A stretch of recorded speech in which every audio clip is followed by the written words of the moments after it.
Hello everyone, Assalamualaikum warahmatullahi wabarakatuh. Welcome to my class for this session.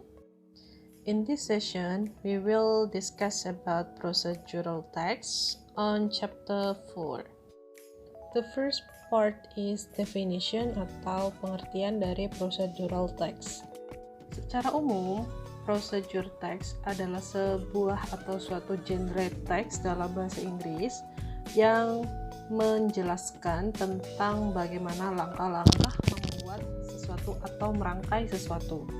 Sedangkan tujuan dari procedure text adalah untuk memberikan petunjuk tentang cara melakukan atau membuat sesuatu dengan persiapan serta dengan langkah-langkah atau tahapan-tahapan secara berurutan.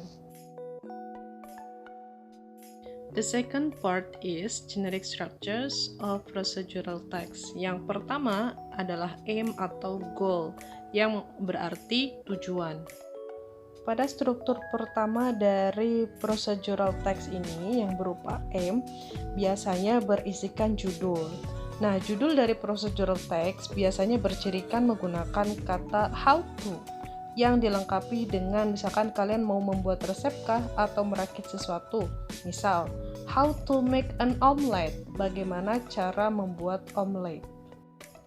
Yang kedua adalah materials atau bahan-bahan. Kalau misalkan kita mau membuat resep, atau misalkan kalau kita merakit sesuatu, berarti ada alat-alat yang digunakan. Contoh misalkan kalau itu adalah resep how to make an omelette. Nah, bahan-bahan apa saja sih yang dibutuhkan untuk membuat omelet ini? Struktur yang ketiga yaitu adalah step atau langkah-langkah. Step dari procedural text ini merupakan bagian terpenting. Kenapa? Karena dari procedural text ini kalian harus mengurutkan langkah-langkah atau tahapan-tahapan dari proses sesuatu. Misalkan apa yang kalian buat atau apa yang kalian rakit itu harus disusun dari awal sampai dengan akhir, itu jadi harus dengan urutan, tidak boleh acak.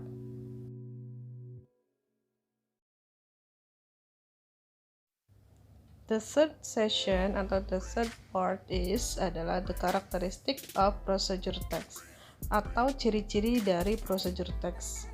Secara khusus, procedure text bahasa Inggris memiliki beberapa ciri yang membedakan dengan teks-teks jenis yang lainnya. Yang pertama, procedure text ini menggunakan bentuk simple present tense dalam menyusun kalimat-kalimatnya. Yang kedua, menggunakan pola kalimat perintah atau kalimat imperatif. Biasanya dari langkah-langkah atau step-step ini digunakan kalimat imperatif. Misalnya, cut the pineapple. Cut. Jadi, dalam kalimat imperatif ini tidak menggunakan subjek sebelum kata kerjanya. Procedure text terdapat kata keterangan atau adverbials untuk menyatakan rincian waktu ataupun tempat. Misalkan, boil the water for 30 minutes. Jadi 30 menit itu merupakan kata keterangan waktu. Slice the cheese into thin pieces. Nah, ini merupakan keterangan cara atau adverb of manner. Ciri yang keempat adalah procedure text ini menggunakan sequence of adverb. Jadi urutan-urutan.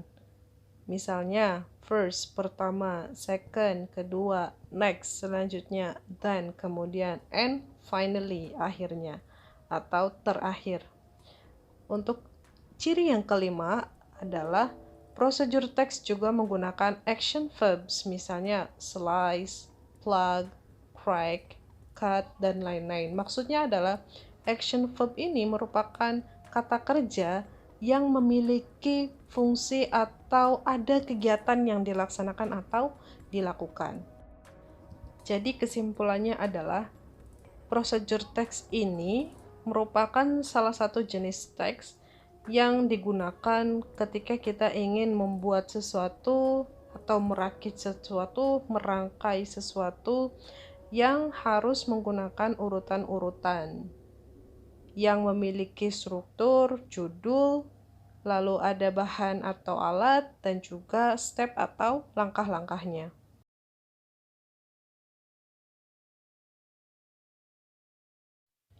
Ciri lain dari procedural text adalah penggunaan measurement atau satuan ukur. Misalnya, kita membuat suatu makanan atau minuman yang mempunyai bahan-bahan atau ingredients yang harus diukur berapa beratnya atau berapa kilo, berapa mili. Misalkan, setengah disebutnya dengan 1/2 atau a half. A half glass or sugar, misalkan setengah gelas gula misalnya ya, contoh. Atau misalkan sepertiga, 1/3, a third, atau 2/3, 2/3, atau satuan-satuan ukur sesuai dengan yang diperlukan. So that's all the material for this session. I hope this material will be useful for all students, and if I have mistake from my explanation or anything, I apologize to you all. Dan sampai berjumpa kembali di materi-materi selanjutnya. See you and bye. Wassalamualaikum warahmatullahi wabarakatuh.